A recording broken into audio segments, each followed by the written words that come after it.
Good morning, children. I hope everyone is doing well. Welcome back to your economics class with your economics teacher Lakshmi Vyas. So, today we are going to start a new chapter from the macro part, which is the problem of poverty in India. Yes, poverty is a very big problem, and for our nation, even the condition is worse, as we all know. It's a big chapter, but we will not have this in parts. Rather, we will complete the entire chapter in the same video today itself. So, let's start the discussion of the chapter with starting the area of discussion. We'll discuss this chapter in these subheads. The very first, we'll start with the concept of poverty. Then we'll discuss about absolute and relative poverty concept, though in India we have absolute poverty concept. After that, we'll discuss about vicious circle of poverty. Then we'll learn about what are the different poverty alleviation programs undertaken by the government of India and their efficacy. That means we will have a critical assessment of these programs to see that how far they have achieved to resolve the problem of poverty, to help the poor to go above the poverty line. So let's start with the very first part, concept of poverty. Poverty. What is poverty? Poverty means lack of basic necessities of material well-being. Yes, there can come a question in your mind that who is regarded as poor?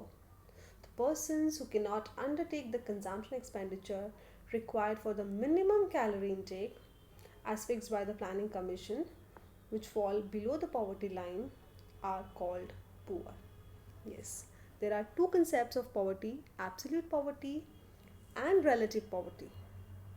Absolute poverty is a phenomena when a section of society, which is being called poor, is unable to get the basic necessities of life. What are the basic necessities? Food, shelter, clothing, etc. And they are unable to have a minimum standard of living. So they are called absolutely poor.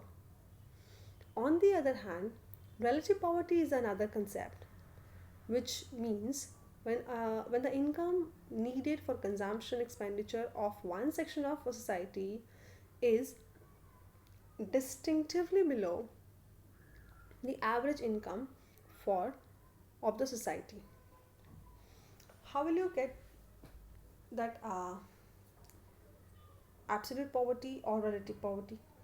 For example, if there are two nations, nation A and nation B, in both the nation, suppose the poverty line income is 100 rupees. That means if your income is below 100, you will be considered as poor. Now, suppose if in nation A, 4 people are poor.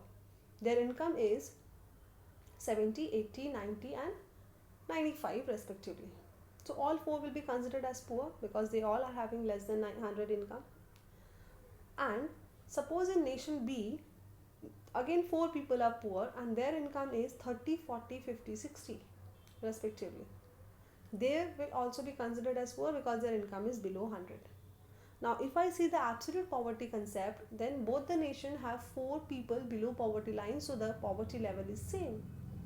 But if I consider the relative concept, then I can see the gap between the average income and the poor's income is much more in nation B as compared to nation A. Because in nation A, the people are having 80, 90, 95 and 70 rupees income, which is not so far from 100. On the other hand, in the second one, B nation, the income is 40, 50, 30, 60. So that these incomes are comparatively low, relatively even lower. So the gap between the average income and the poor's income is much more in nation A. So relatively we can say that both the nations are having 4 people poor, but B is poorer than A. So that there comes the concept of relativity. So this is relative poverty and absolute poverty. But in India we have poverty consumption level. Poverty using consumption level, that means the absolute value. Then comes a 2 marks question, what is poverty line?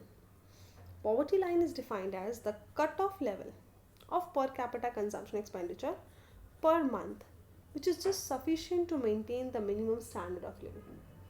Yes, that what amount of money we can have for the consumption, for the basic consumption required. So it can be determined in terms of minimum nutritional level, and this minimum nutritional level of food is expressed in terms of minimum daily intake of calories. The Planning Commission of India originally fixed the poverty line in the 1978 in terms of nutritional requirement of 2400 calories per person per day for rural area and 2100 calories for urban area. Calorific requirements for rural people are higher because these people are engaged in more physical work. Later on, with respect to time, it was estimated about the income spent per person for rural and urban. Like the poverty line is set at the level of consumption expenditure per person required for the minimum calorie intake. Initially, it was estimated about 62 rupees per person per month for rural area and 71 for urban. And since then, Planning Commission has estimated poverty line every year, adjusting for these increase in the prices of food grains. Okay, so all those people who cannot undertake consumption expenditure required for the minimum calorie intake fall below poverty line, and they are estimated as, and they are identified as poor. Moving to the next part, which is vicious circle of poverty. Vicious circle of poverty is a situation of some self-reinforcing forces in which there are certain factors that relate in a circular way so that to result in the continuation of poverty and underemployment. If we start from any one part, suppose low income, that means poverty. So when we have low income, obviously our savings will be low. When we will have less savings, we will not have high investment, so less saving will lead to less investment. Since investment is less, per capita capital will be low. When there will be less capital, productivity will be low. Since the productivity is low, employment will be low, and low employment will again lead to low income. So this all these forces are self-reinforcing. That means one after another it comes, and as a result it continues to increase the poverty. Okay, so there are different forms of vicious circle of poverty. You can form different types of circle. This is one example which I have shown here to understand the concept of vicious circle of poverty. You can write in any other way. It's a 2 marks important question for this chapter. Moving to the next important part, causes of poverty. Yes, what are the causes? Why so much high level of poverty is there? The factors responsible for existence of poverty in the country are of diverse nature. There can be some economic reasons, there are some social cultural reasons, there are some political reasons, some administrative causes. So many variety of causes are there behind poverty. Let's discuss some important given over here. The very first is rapid population growth among the poor. Yes, a high rate of population growth in India, particularly among the poor, is responsible for the problem of poverty. Yes, population growth is high because there is illiteracy, traditional attitude, lack of family planning practices, preference from male for male child, etc. So many things are there. So it is the poverty of the people which leads to high growth rate of population among the poor, and rapid population growth leads to poverty again. So this is also a part of vicious circle of poverty. Second is low rate of economic growth. Yes, we all know, since the low rate of economic growth is responsible for low standard of living and high level of unemployment, and low standard of living leads to low rate of growth due to low efficiency of the people and low savings and investment. So in that way, the growth rate is not high. As a result, poverty continues. The most important factor of poverty is unemployment. Yes, high growth rate of unemployment, high rate level of unemployment is responsible for lower output. And when the output is low, income is low. So, unemployment is responsible for making the problem of poverty more acute. Yes, we can say that high level of unemployment in the country is resulted from high growth rate of population, low growth rate of economic growth, uh, development strategies during the plans that gave more emphasis on the capital intensive projects, generation of low employment in agriculture recent year.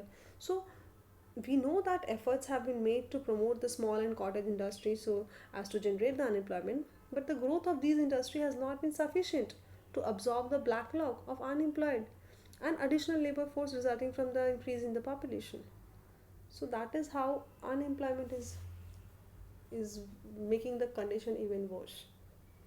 The fourth factor is growth strategy. Yes, development strategy pursued by the plans has not been designed to fight poverty properly. In fact, the growth strategy has kept the poor out of the development process. India's poverty creating program is larger than its poverty removal program. This has been said by Professor H. Meghnad Desai, which is a very negative point toward the growth strategy. Two points has been said about this. First is the emphasis all along till the recent years has been more on development of capital good industry, and this has added to the problem of poverty by slowing down growth in the employment and by lowering the growth of availability of consumer goods. And secondly, the growth strategy in the agriculture sector during the last 3 decades has favored the rich farmers, such as landlords and gentlemen farmers. Such a strategy has sacrificed the interest of vast masses of the small cultivators. So we can say that this growth strategy is not for the poor. Moving to the fifth point, which is inequality of income. Yes, an important cause of poverty in India is the existence of large inequalities. Both it is in the rural area as well as urban areas of the economy. This is because the larger proportion of income, increased income during the plans has been concerned by rich person. But equally importantly, the inequalities are caused by unequal distribution of the ownership of assets, both in the urban and the rural sector. So inequality is responsible for poverty much more. Point number 6 is little trickle down effect of economic development. During the early plans, planner placed a great deal of emphasis on growth objective on the pre-assumption that growth itself would take care of inequality and poverty by increasing the employment opportunity. But this did not happen to the extent required to uplift the poor people from below poverty line. At the same time, the little has been done to strengthen the poor by transferring the income earning assets to them. For example, very little has been achieved in respect of distribution of surplus land among the poor farmers under the policy of land ceiling. So this is again a big problem. Backwardness of agriculture.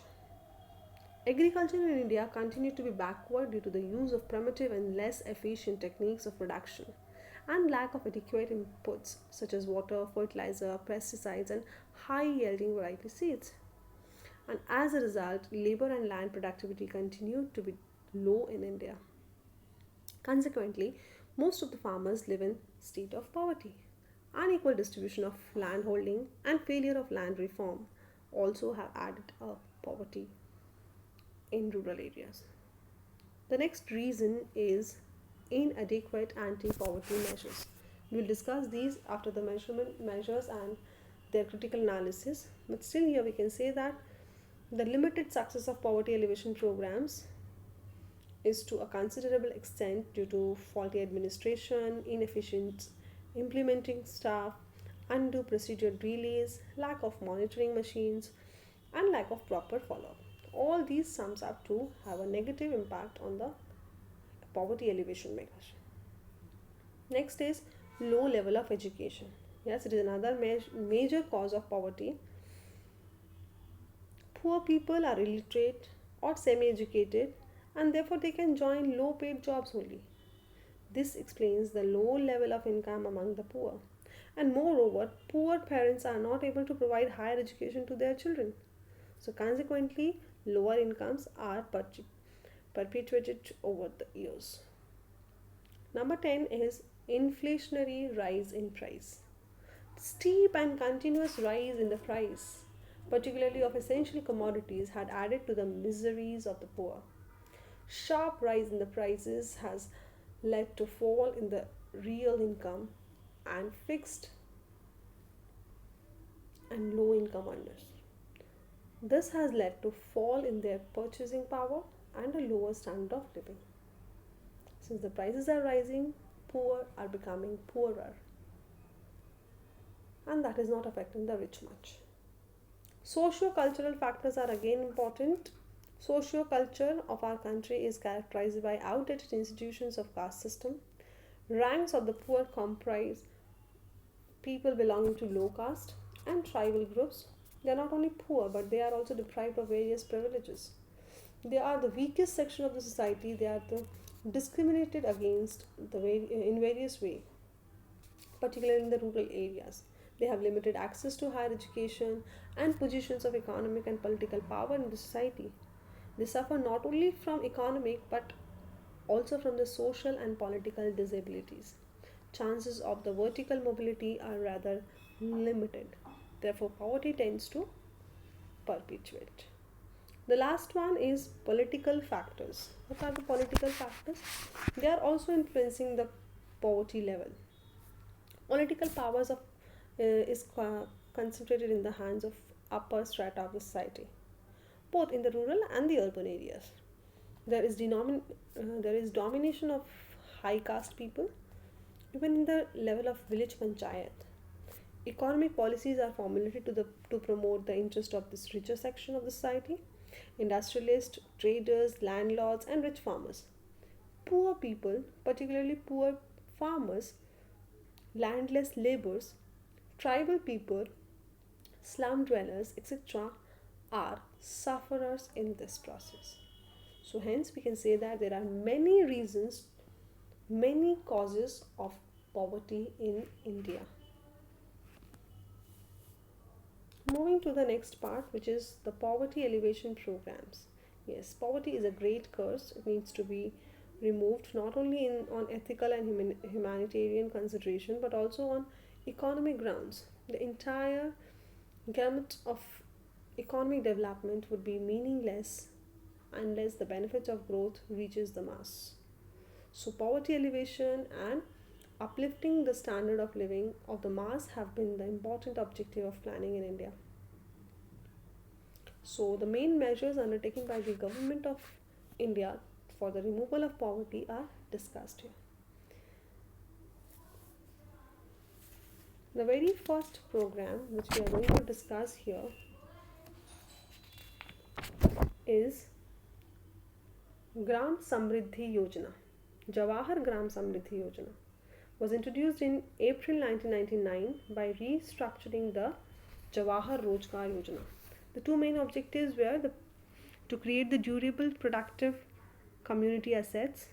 The second one is to generate wage employment for unemployed poor in the rural areas. The program is implemented by Gram Panchayat. It's centrally sponsored scheme. It cost is shared between the center and the state in the ratio of 75 to 25. The second one is Swarna Jayanti Gram Swarojgar Yojana was launched on 1st April 1999 by restructuring and combining a number of erstwhile programs like IRDP, TRISIM, and other aid programs. This Swarna Jayanti Gram Rojgar Yojana has now restructured as National Rural Livelihood Mission since 3rd June 2011. The third program is Employment Assurance Scheme. It was started on 2nd October 1993 in 78 rural backward blocks situated in drought prone desert and tribal and hilly areas. Its main objectives are to create additional wage employment opportunity during the lean agricultural season when there is acute shortage of wage employment for the below poverty line people. The second objective is to create durable productive community assets for sustained employment and development. Number 4 is Pradhan Mantri Gramodaya Yojana was introduced in the budget of 2001, and the main objectives to focus on village level development in 5 critical areas: health, primary education, drinking water, housing and rural roads. As a result of this, the quality of life of people in the rural area will improve. Under this were 3 major projects like Pradhan Mantri Gram Sadak Yojana, Pradhan Mantri Gramodaya Yojana, Pradhan Mantri Gramodaya Yojana for rural drinking water. Okay. Number 5 is Sampurna Gramin Rojgar Yojana. Was launched in September 2001, and 2 objectives were to provide wage employment along with food security in the rural areas to below poverty line people, and to create durable community, social and economic assets. Okay. Number 6 is Food for Work program. This program was launched in February 2001, and it aims at augmenting food security through wage employment in the drought affected rural areas in 150 most backward districts of the country. The center helps the state government by providing appropriate quantity of food grains free of cost to these states. Krishi Shramik Suraksha Yojana is the next one. Was launched in July 2001 and aims at providing social security benefit to agricultural laborers in the age group of 18 to 60 years. Then comes Mahatma Gandhi National Rural Employment Guarantee Act, Manrega, which is very famous among all, and an act was being passed in 2005. The Narega was implemented from February 2006 in 200 most backward districts of the country, with the objective of providing at least 100 days of guaranteed unskilled wage employment in a year to each rural household opting for it at the wage rate average rupees 65 per day, which has been increased every year so as to be rupees 143 per day during 2014-15. 1/3 of the beneficiaries under this scheme are women, and it was Narega was renamed as Manrega Mahatma Gandhi on October 2nd, 2009. The coverage was extended to all the rural districts, 648 districts of the country in 2008-9. This is run by Gram Panchayat, and under this scheme 34 crore households have been provided employment between 2006 and 7 and 13-14. So on an average, we can say that 5 crore households have been provided employment every year since 2008, affecting the lives of up to 25 crores individuals. So this is one of the most successful scheme. The above scheme are part of the providing elevation program, especially for rural areas, and the 2 main schemes of poverty elevation specifically for urban areas are Prime Minister's Rojgar Yojana and Swarna Jayanti Shahri Rojgar Yojana. Till now we have discussed all about rural one. The 2 urbans are Prime Minister Rojgar Yojana, launched on 2nd October 93. The main aim is helping educated unemployed youth in establishing self-employment units in industry service, business sector. Any youth between the age of 18 to 35 and belonging to family with annual income less than 24,000 are eligible for financial assistance under the scheme. Person belonging to a weaker section are given priority under this scheme, and the scheme is in operation in both urban and rural area. The number of beneficiaries has been 2.20 lakh annually during the 9th and 10th 5-year plan. The last one is Swarna Jayanti Shahri Rojgar Yojana. National Urban Livelihood Mission came into operation from December 1997 by merging various programs operated earlier for urban poverty alleviation like NRY and PMIUPP. So these are all replaced by the others. The main objective to provide gainful employment to the urban unemployed or underemployed poor below poverty line people through setting up a self-employment venture or through providing wage employment and by creating opportunities for skills development. Special schemes were there under this. The first one is urban self-employment program separately for males and females. Second one is skill training for employment promotion amongst urban poor. The third one is urban wage employment program, and the last one is urban community development network. This Swarna Jayanti Shahri Rozgar Yojana is funded on the cost of sharing ratio 75-25 between the center and state. About 7.90 lakh urban poor were assisted through these scheme in the year of 2013-14. There are many other programs as well which we are not going to discuss in detail. So these are the above programs which are very important. Children, one thing you need to learn is full name and short form of each. That can come for a short question. And what is the main objective of the program, one particular program? What is it all about? That is what you need to learn. There is no need to mug up the years and the dates and the data, but you must have an idea about what it is actually. Moving to the last part of the chapter, efficacy of poverty alleviation measures. Means there are many studies, various official and non-official studies have been conducted to evaluate the overall performance of poverty alleviation program, particularly for poverty alleviation programs which we have discussed right now. So we can say that performance can be judged on the basis of achievements as well as failures. Okay, so the major achievements of all these programs are 4 points given here. Number one is decrease in the poverty. Yes, we can say that decrease in the proportion of population below poverty line by 33% points from 55% points in 1773 to about 22% in 2011-12 was largely the result of poverty alleviation programs. Second one is increased in income. Yes, according to some studies, half of the increase in income of the poor in the recent year is due to poverty alleviation programs.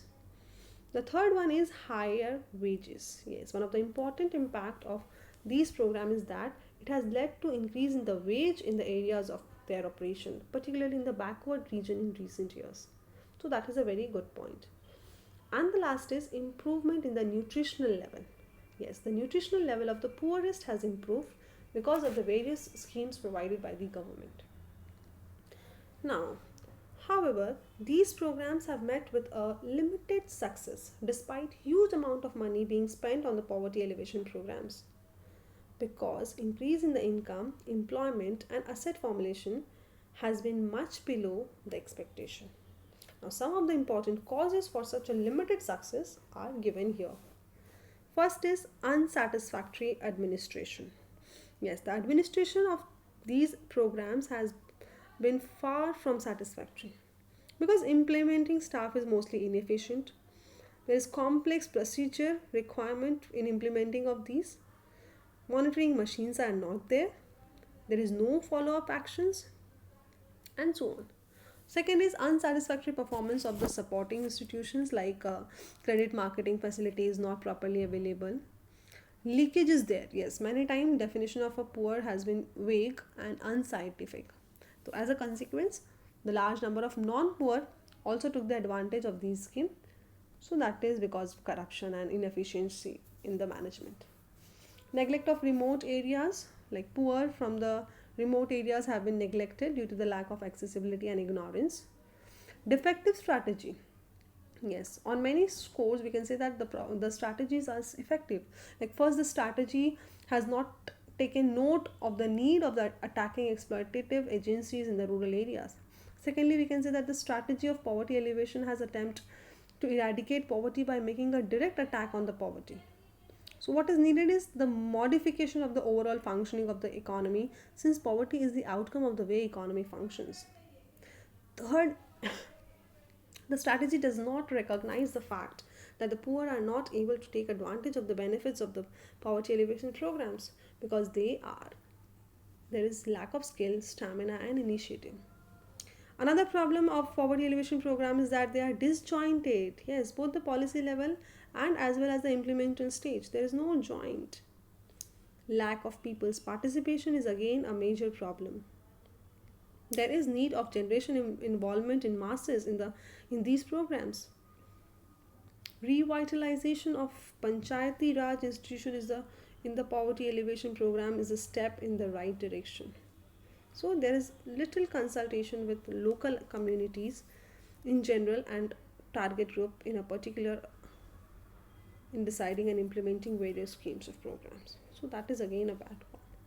The last point which we are going to discuss is not linked with the overall strategy of development. Yes, these programs are not linked with the overall development strategy. There is a need of integrating these programs with the overall development strategies so as to get maximum benefits from these programs. Thus, there is a need for making the poverty alleviation programs much more effective and meaningful. India needs sustained efforts if it is to eliminate poverty in the country. So, this was it for today's class. This is what we were supposed to discuss. We have discussed the entire chapter of poverty, which we will have in our live sessions as well. By that time, you need to complete the chapter, read the book once at least, complete your assignments provided with this, take a good care of yourself and the family. Thank you for being here. Stay healthy, stay safe.